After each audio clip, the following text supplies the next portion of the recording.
Hello বন্ধুরা, life with meunière আর একটা নতুন ভিডিওতে সবাইকে ওয়েলকাম করছি। আগের ভিডিওতে তোমরা দেখেছো হয়তো যে আমি একটা ইন্ডিয়ান স্টোর থেকে বের হচ্ছিলাম আর ভিডিওটা অনেকটা লম্বা হয়ে গিয়েছিল, তো আমি আর কন্টিনিউ করতে পারিনি। এই ভিডিওতে আমি শেয়ার করব যে আমি একটা আজকে ক্লিনিকে এসেছি ডক্টর দেখাতে, সেখানে আর বিকেলবেলা আমাদের কিছু বন্ধুরা আসছে আজকে বাড়িতে ডিনার করতে। তো মৃন্ময় আর আমি আজকে কী আমরা দুজনে মিলে রান্না করি। আমাদের বাড়ি থেকে বলতে গেলে এই ক্লিনিকটা অলমোস্ট 20 মিনিটস মতন লাগে। হাইওয়ে দিয়ে যদি আসি 20 মিনিটস মতন লাগে। আমাকে বিল্ডিং এর সামনে তুমি নামিয়ে দিও। আজকে একটু বেশি রোদ লাগছে গো, বাপরে বাপ, খুব রোদ। টেম্পারেচারটা রাতে কিন্তু খুব ঠান্ডা লাগছিল কাল রাতে। আর এসি চলছিল দুটো, এর জন্য ঠান্ডা লাগছিল। দুটো পুরো এসি চলছিল আমাদের।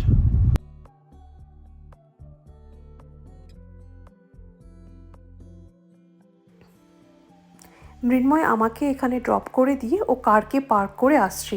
এটা হচ্ছে গ্রাউন্ড ফ্লোরটা, আর এখানে কিছু সোফা আছে বসার জন্য। আর সামনে তোমরা দেখতে পাচ্ছ এখানে ডক্টর লিস্টগুলো আছে, এই বিল্ডিংয়ে কী ডক্টর বসে তাদের এখানে নামের লিস্টগুলো আছে। চলো আমি একটু বসি এখানে, ততক্ষণে মৃন্ময় চলে আসবে, তারপরে আমরা ওপরে যাব। চলো আমরা এখানে ফার্স্ট ফ্লোরে চলে এসেছি। এখানেই আমার ডক্টর বসে। এখানে আমাদের আগে ঢুকে ফ্রন্ট ডেস্কের সাথে চেক ইন করতে হয়। এখানে যখনই তুমি আসো তোমাকে এখানে চেক ইন করতে হয়। চেক ইন মানে হচ্ছে তুমি তোমার নাম বলবে, আর তুমি যে চলে এসছো ওটা তুমি ফ্রন্ট ডেস্কে জানাবে, আর যখন তুমি বের হবে তখন তোমাকে চেক আউট করতে হবে। মানে তোমাদেরকে ফ্রন্ট ডেস্কে বলে তারপরে তোমরা এখান থেকে বের হবে। এখানে সব ডক্টর ভিজিটই অ্যাপয়েন্টমেন্ট নিয়ে করতে হয়, কোনো ওয়াক ইন এখানে হয় না। আর বিকেল 4:30 5টার পরে কোনো ডক্টর আর থাকে না। যেরকম আমি ইন্ডিয়াতে দেখেছি বিকেলেও অলমোস্ট রাত 8টা 9টা 10টা অবধিও ডক্টর দেখে। এখানে সেরকম কোনো কনসেপ্ট নেই। এখানে কোনো ডক্টর 5টার পরে আর থাকে না। আর যদি কোনো ডক্টরকে দেখাতে হয় বিনা অ্যাপয়েন্টমেন্টে তখন আর্জেন্ট কেয়ার বা ইমার্জেন্সি রুমে তোমাকে যেতে হবে। আর আমি শুনেছি আমার একটা বন্ধুর থেকে, যাকে একবার আর্জেন্ট কেয়ারে যেতে হয়েছিল, তাকে 1 ঘন্টার চেক আপের জন্য অলমোস্ট $4,000 মতন নিয়েছিল। মানে ওই 3 লাখ টাকা মতন বিল হয়েছিল ওর 1 ঘন্টার জন্য।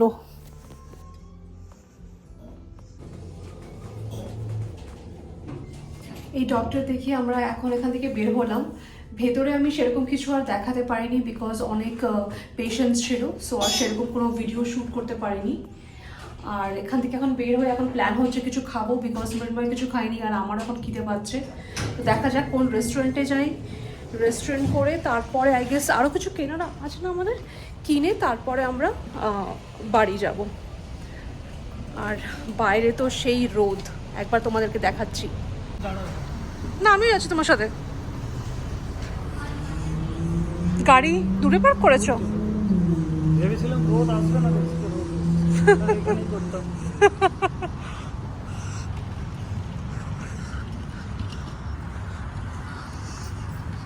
এটা হচ্ছে এই ক্লিনিকের সামনে, এটা হচ্ছে পার্কিং লট। কত বড় পার্কিং লট দেখো, কত গাড়ি দাঁড়িয়ে আছে।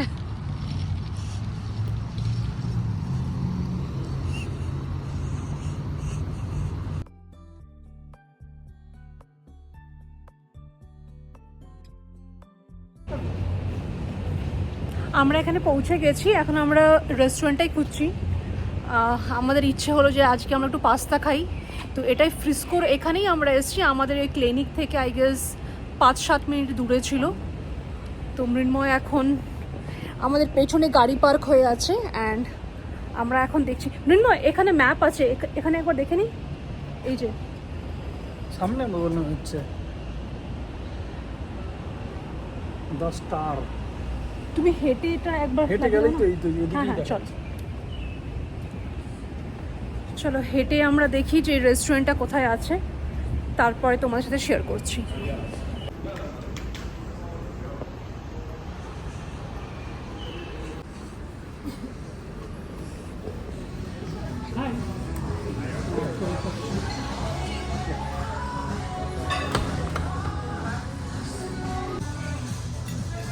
এখানে আমরা অর্ডার দিয়েছি অ্যাপেটাইজারে cheesy garlic bread and marinara sauce দিয়ে, তো সেটাই এখন খাবো। আর তারপরে আমি একটা পাস্তা অর্ডার করেছি, পেস্তো পাস্তা, তো সেটাই আসবে। আর তারপরে যদি আমাদের আরও যদি খিদে থাকে তখন পিৎজা নেব ডিসাইড করেছি। এখানে উড ফায়ার পিৎজা পাওয়া যায়, ওই যে ওটা হচ্ছে ওখানে পিৎজাটা হয়, উড ফায়ার পিৎজা। তো দেখা যাক। এখানে আমার পেস্তো পাস্তা চলে এসছে অ্যান্ড এটা ওকে টাইপস ছিল, আমার অত বেশি ভালো লাগেনি। সল্টটা আমার বেশি মনে হয়েছে আমার। তোমার কেমন লাগলো? ঠিক আছে, আমার একটু সল্ট তো ভালোই লাগে। আমার সল্ট একটু বেশি লেগেছে, তো আমি অত বেশি খেতে পারিনি। আমি এটা অর্ডার করেছি, দেখা যাক এটা কেমন খেতে। কোয়ান্টিটি পোর্শন সাইজটা অনেকটা ভালোই আছে, আই বিলিভ আমাদের দুজনেরই হয়ে যাবে। আমরা এরপর আরেকটা পিৎজা বলছিলাম। হ্যাঁ, বাট ভাগ্যিস আমরা বলিনি পিৎজা। এখন খেয়ে দেখি কেমন খেতে। আমরা এই রেস্টুরেন্ট থেকে বের হয়ে গেছি, তখন তো সকালবেলা আমরা পটেল ব্রাদার্সে আমসত্ত্বটা আমরা পাইনি আমরা, তো সেটাই এখন নেওয়ার জন্য আমরা আরেকটা ইন্ডিয়ান স্টোরে আমরা যাচ্ছি, স্বদেশি বলে। তো সেখানে দেখবো যদি আমসত্ত্ব পাই। আমার ইচ্ছে আজকে আমসত্ত্ব আর খেজুর টমেটোর চাটনি করার। যদি আমসত্ত্ব এখন না পাই এই দোকানেও, তাহলে বাস খেজুর আর চাটনি হবে, টমেটোর চাটনি হবে। দেখা যাক, চলো। চলে এসেছি কথা বলতে বলতে স্বদেশি ইন্ডিয়ান স্টোরে। ফ্রাইডেতেও এই টাইম দেখো কত পার্কিং, মানে কত গাড়ি। মানে জেনারেলি বিকেলবেলা হয় ওটা মানছি, বাট এই টাইমেও যে এত ভিড় হয় ওটা জানতাম না। চলো এখানে আমসত্ত্ব দেখবো, আর মৃন্ময় বলছে মাটন যাতে কম না পড়ে আরেকটা মাটনও নিয়ে নেবে। ক্যালকুলেট করে উঠতে পারি আমার কেন জানি না ম্যানেজ করার সময় একটু কম লাগলো, তো ওটাই বলছে আরেকটা ও নিয়ে নেবে। তো আর আমার একটু ঠান্ডা খেতে ইচ্ছে করছে। এক্স্যাক্টলি, হ্যাঁ, তো একটু বেশি থাকা ভালো, গেস্টদেরকে ডেকে কম খাওয়ানো তো ভালো না। তো ওটাই আরেকটা নিয়ে নেবে। আর আমার খুব কিছু ঠান্ডা খেতে ইচ্ছে করছে, তো মৃন্ময় বললো এখানে কেন জুস পাওয়া যায়, তো কেন জুসই একটা নেব। তুমি খাবে? না না, আমার সুগার বেড়ে যাবে। চলো।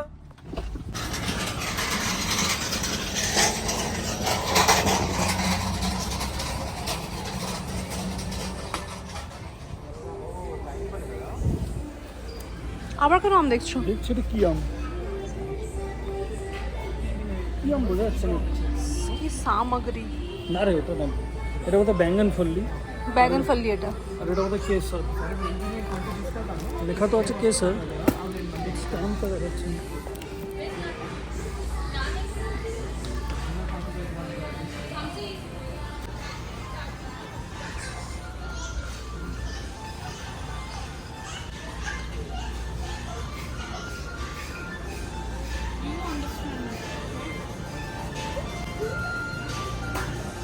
এখানে সব চিকেন মাটন আরও অনেক কিছু সব রাখা আছে, মিট বেসিক্যালি সব রাখা আছে।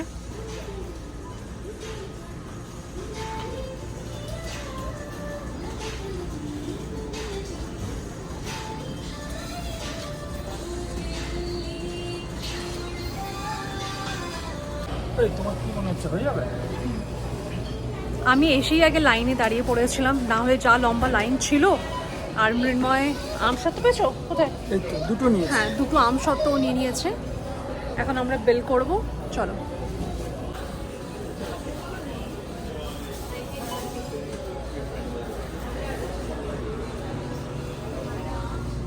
কিছু আচার এইগুলো না? হ্যাঁ, লেমন পিকল।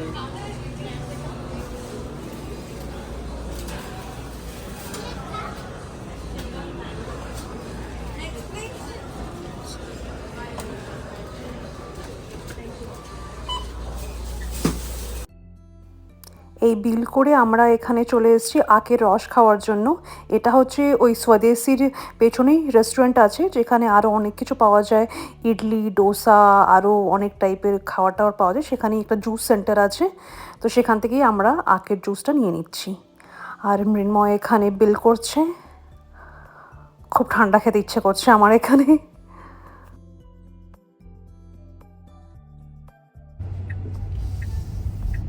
যা গরম পড়েছে, ওখান থেকে একটা আমি কেন জুস নিয়ে নিয়েছি, মৃন্ময় কিছু নিল না। মৃন্ময় বললো খাবে না, বাট আমার দরকার ছিল এত গরমে। লাস্টের দিকে ওয়ান সিপ নিতে পারি।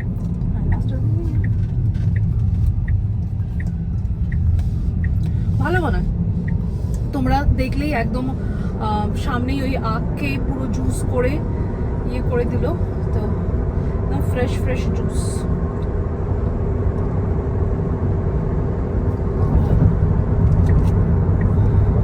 ডাবও কেটে দিচ্ছে দেখলাম। হ্যাঁ, ফ্রেশ ডাবও কেটে দিচ্ছে। বাট আমরা ডাব অলরেডি নিয়ে নিয়েছি। ওই ডাবগুলো আমি মাঝে মাঝে অফিসেও নিয়ে যাই, তো খুব ইজি হয়, স্ট্র থাকে, জাস্ট একটা তুমি ওখানে পিন করবে তো ওটা ইয়ে হয়ে যায়।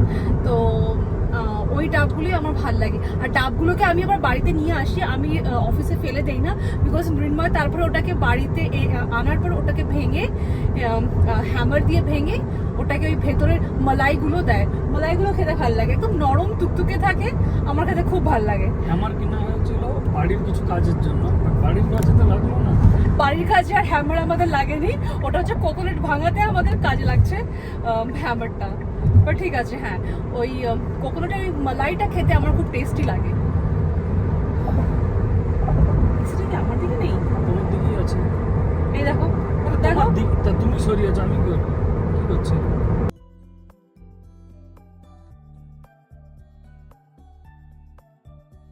এই বাড়িতে এসেই আমরা লেগে পড়েছি দুজনে মিলে রান্না করতে। এখানে আমি চাটনিটাকে আগে করে নিচ্ছি, বিকজ চাটনি হতে বেশিক্ষণ লাগে না। তো টমেটো, আমসত্ত্ব আর খেজুরের চাটনি করছি আমি এখানে।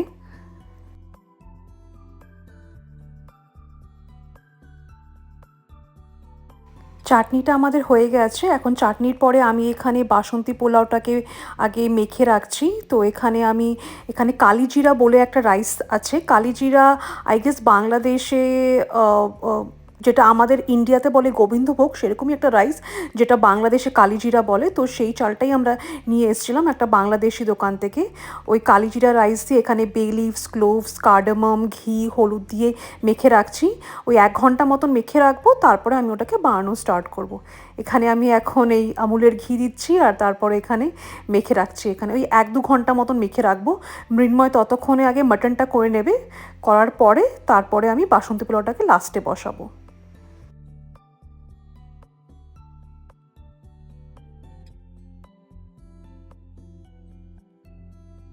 এখানে মাটনটা শুরু করে দিয়েছি, তেলে কিছু গরম মশলা আর পেঁয়াজটা এখন ভাজা হচ্ছে। মনে হচ্ছে নয়নি তোমার চাটনিটা কি হয়ে গেছে? ও আচ্ছা, হয়ে গেছে পুরো। বাহ, ভালো তো দেখতে লাগছে।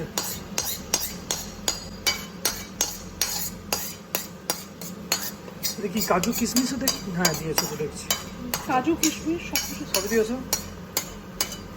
পারফেক্ট। তারপরটা রেখে দাও, পরে ধুয়ে দেবো। তুমি এটা একটা কাজ করো, এটাকে ওই টেবিলে রেখে দাও, ঠান্ডা হবে। এটা এখন একটু খোলা, হ্যাঁ, খোলাতেই একটু পরে, এখন করো না, পরে ঠান্ডা হয়ে গেলে ঠান্ডা হলে করবো। এখানে ইয়েটা করে দিয়েছি, চলো। এখানে হচ্ছে এটা মাখা হয়ে গেছে। পারফেক্ট। ও চলো, একটু তাড়াতাড়ি হাত চালাতে হবে আমাদের। আমি এবার আদা রসুন পেস্টটা বানিয়ে নিই।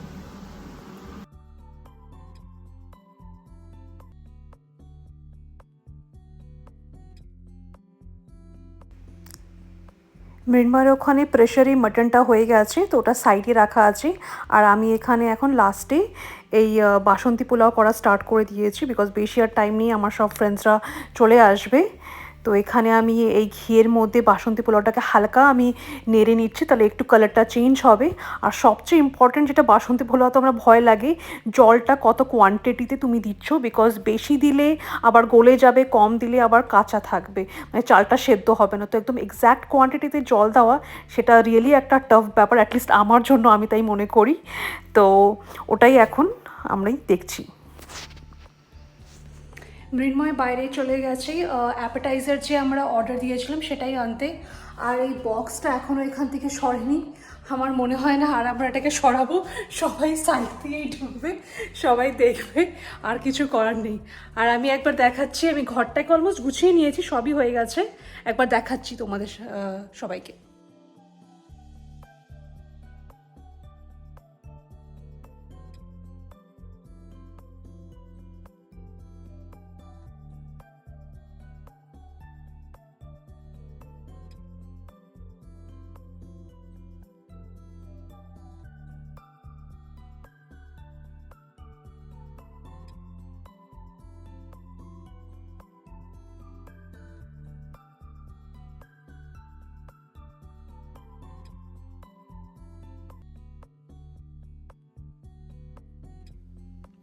এখন রাত 12টা বাজে, এই মাত্রই সবাই বের হলো, ইনফ্যাক্ট 12:15 বাজে, সবাই এখনই বের হলো।